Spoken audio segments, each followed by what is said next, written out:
Thank you very much. Security, LinkedIn security, ransomware security. Milos is not around. He was talking about CISO security. Does he have the trust? Does he have everything he needs to? Well, we don't know. What I would like to talk about is something that's well known. It's almost ancient history in today's quickly changing times. The event happened 500 days ago, and this is my personal view on events which were properly documented, researched by so many companies out there. Why? Well, because something broke. And what did break? First, legal. You can read it. I've changed employers in between registering for this talk and coming to this stage. So my previous employer was in crypto, my current employer is in crypto, and in crypto, things happen fast. These are my personal views. This is kind of research/education session. There is money, and there is digital money. Money moves, digital money moves. The whole story of digital money is that it does not need someone in between, right? A problem, there are a lot of you in the company, and not everyone wants to have one person shifting a lot of money. So in this case that we are covering, there were 3 senior officials. It wasn't LinkedIn message even, right? So 3 senior officials just approved the transfer of some Ethereum. And maybe 40,000 Ethereum doesn't sound a lot, but it was quite a lot. But it's a regular process. 1, 2, 3. I can pick any 3 of you. You would have a device, and you would have a screen. So let's say this big screen would tell you what are you approving. You're approving a transfer from your so-called cold storage. I'm sorry if I try to speak about crypto, I try to not speak too much about crypto, right? So there is your cold wallet, which is not connected to internet. And there is your hot wallet, which is connected to internet, because your exchange needs to have access to digital money. So you want to trade, but not constantly have someone approving on a small device. Those 3 people were responsible for funding the hot wallet, which means they needed to approve a transaction on their small ledger. Now, I thought about bringing the ledger, but then at the end I didn't. So what do I have? I have a key chain, right? Ledger device is roughly this big, right? And that ledger has a screen which is smaller than this. And you would see some hexadecimal numbers on it. And those hex numbers would be a hash, transaction hash, or something else. And then you would see it on the big screen, and it would say, I want to approve the transaction. And on a small screen, physical hardware wallet, you would say, I approve. What do I approve? Thank you, Milos. I needed references for CISOs losing the hair and being bodyguards and everything. So the approval was pushed to approver 1, 2, and 3, and they all happily approved. And then what happens?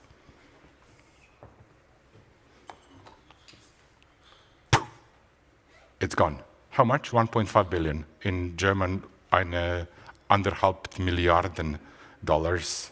We're talking, again, 500 days ago.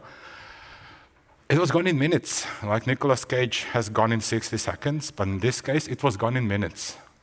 And nobody broke the cryptography. So the cryptography was there, same. But there was a break. So this yellow line is a break. Whenever there is a break in the yellow line, or gold, there is something happening. So what happened here? 3 people approved the transaction. 2 minutes later, their control was lost, because the control was taken from them. And only after the bad guys cleaned up after them, then they started stealing the money. So, quick comparison.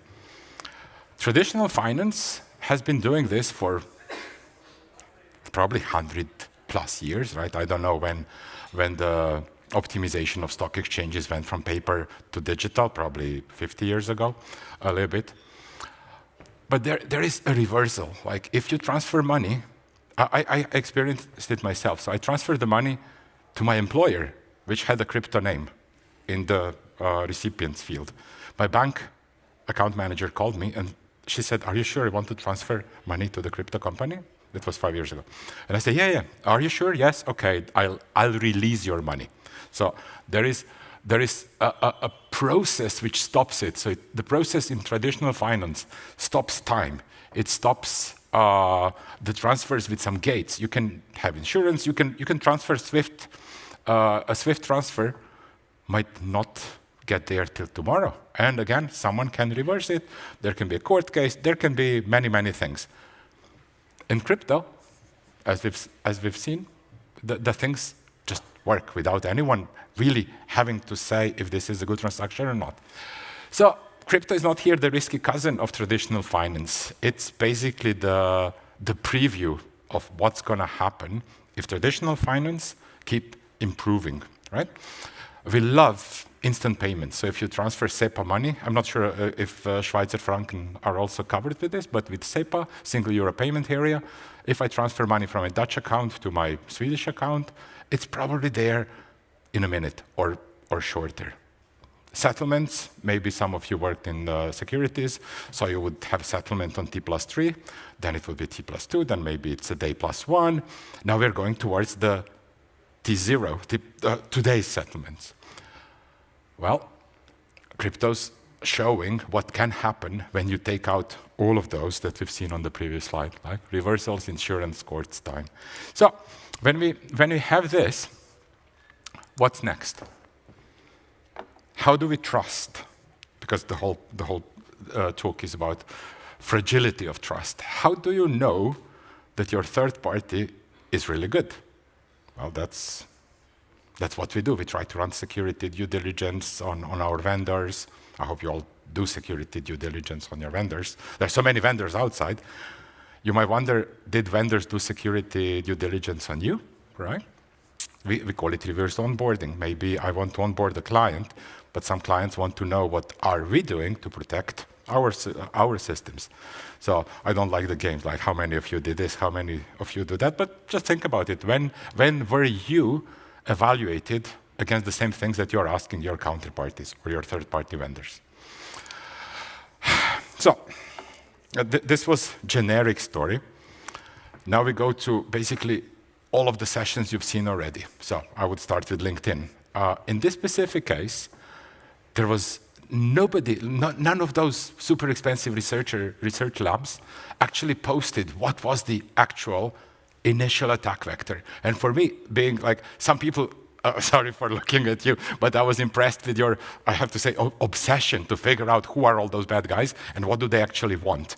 In my case, I want to understand how did they breach, right? Because in this case, the Bybit, the exchange, was not broken.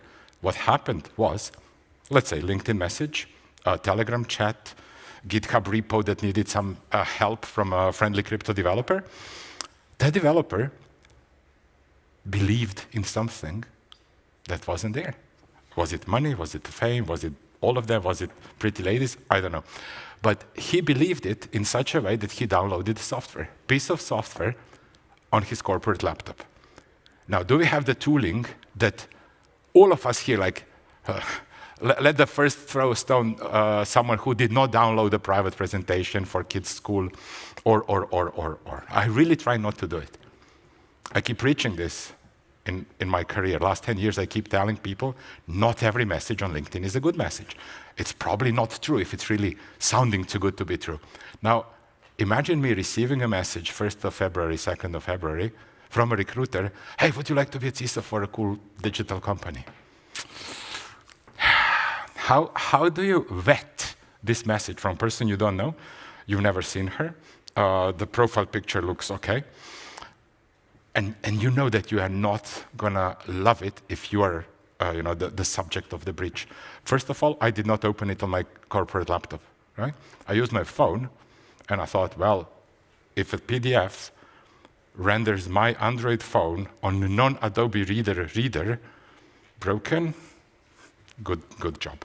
Well, that developer apparently did not follow the good practices, so he installed the software that he was then debugging on his corporate laptop. Conveniently, there were also some access keys to AWS accounts. He downloaded some Docker containers. Now it gets technical. I don't know, usually CISO can be risk finance minded, can be really deep technical. I don't see Dominic from crypto finance. He would roast me on crypto knowledge. But what happened? The attacker had absolute access to everything from his laptop as if it was him. How about MFA? Well, who cares about MFA if your session keys are available to the attackers? Who cares about firewalls? We've heard that firewalls are good, but not really beneficial to us. Well, all of that was in place, but the discipline and the rule following was not there. How I present stories, we've again heard from Milos how important it is to talk to your employees. I sing, right? Because I don't believe that anyone wants to listen to boring presentation. So I pick a tune. If it's Christmas time, I would do something dashing with the snow, la la la. No. If it's something like this, I would pick Sting, because in police, they have everything, right? With this one, you just say, every rule you break, every file you make, because if you're building software, you usually do make files. Every link you take, every whatever, they'll be thanking you. So that's the story. This guy did something, or a lady. So the gender is not disclosed. It's irrelevant. The rules were not followed. The software was installed. I have work colleagues who failed for the same thing on personal computer, right? And they lost money. Again, same story. Oh, just connect this. You will help us debug things. Behind the scene, something happens, and boom, it's gone. So what did we see here? The rules were broken. The software from untrusted sources was installed. It happened 500 days ago, but all of you are doing it today. Who didn't download quickly a skill to their Claude? Who did not pull some Visual Studio Code extension? Auto-update it. Yeah, quickly. Like we patch all the time. Well, patching today maybe is not that smart thing because the breaches happen. Who did not do PyPy, Python installers, so again, NPM, Visual Studio extensions, Claude skills, all of those things that you do on your corporate laptops without really understanding what's behind the scenes can lead you to this one. So in this case, the attackers are well-known North Koreans because they love to focus on crypto, because they can steal a lot of crypto and not be sanctioned for it. They have replaced one JavaScript library that Safe, another company, not the Bybit, had running in their circle of trust. And that's the end game, because they trusted a system that displayed that transaction, but behind the scene prepared another transaction. Now it gets quickly into crypto. These are two screens. I did not really optimize the font sizes, but if you can spot the difference, it's circled to help you. One says transfer, one says delegate call. Now for that we would need to go into smart contracts. Delegate call enables you to replace the software that runs your money. Right? Smart contracts, they are not smart, they are not contracts, they're just piece of software that control your money. And in this case, all three signers were presented with a regular-looking transaction on the screen because it was the front-end component that was hacked. Behind the scene, the transaction to relieve them from rights to control their money was given to the bad guys. And that's it.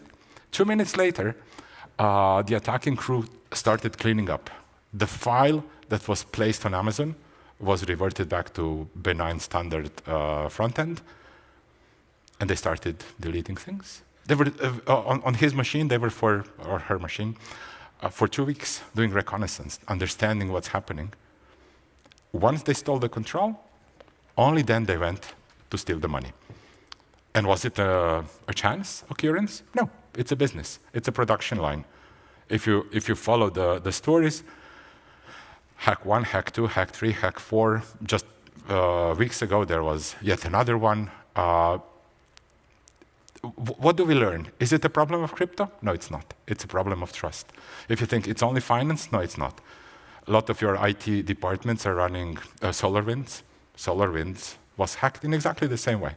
Someone gained trust of a key developer, and key developer did not follow the rules. So every rule you break. DORA, I have a list, like I should also read it from there. DORA, MICA, DABA, FINMA. There's so many acronyms, like we've heard SOC, we've said SOC 2, ISO, NST. There are so many standards. Pick one. Just pick one. It gives you the framework it gives you the checklist of what you have to think of in order to not be broken. That's all, the checklist, because you cannot come up with this. If you had a rule that says do not download the software on your end user corporate device, that would have helped. But it was not enforced.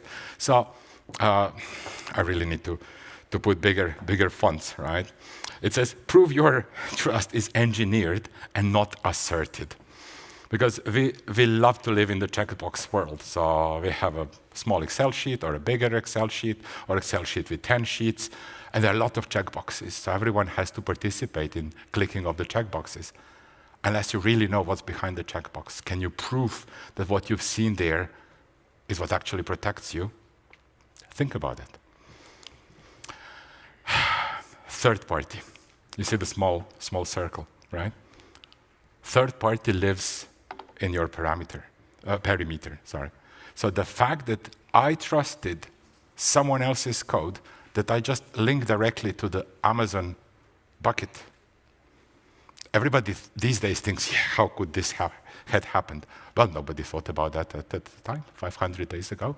It was not the point. These days, we keep thinking, how do we allow our developers to pull the software packages? Well, we use AWS Artifactory, for example, where we implement the gated timelines. No, you cannot update. So this is so counterintuitive. We keep training people, update, patch. My kids know patch Tuesday, second Tuesday of the month, Oh, Dad, I checked the updates. Well, in this case, slowing down is what saves you, because usually community would discover that something is wrong. In this case, community would not discover it because it was such a targeted attack. Only Bybit account number was hacked. But again, your perimeter is what you have to think of when you trust 3D tools. Third-party tools. Security isn't the cost center anymore; it's the product. Can you measure your return on investment? Maybe. I don't know. But mind the gap. We are again in London.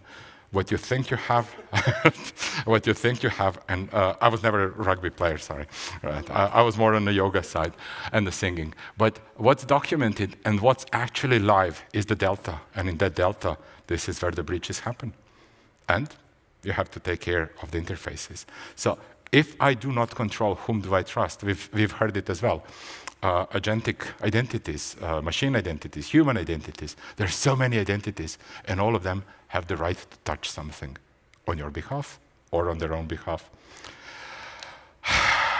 Security theater, it's one of the favorite phrases that you also hear on presentations like this. Think about checking the boxes or actually understanding what the boxes are for.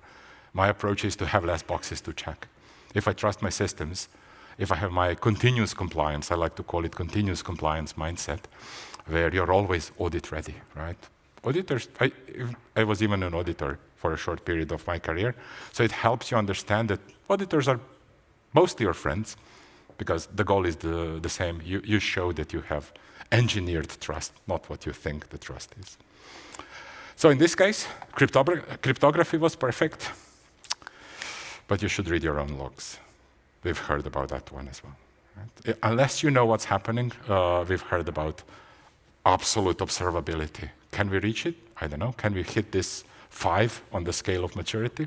I don't know, but time is up. Thank you. That's all. It was on 0-0. Perfect.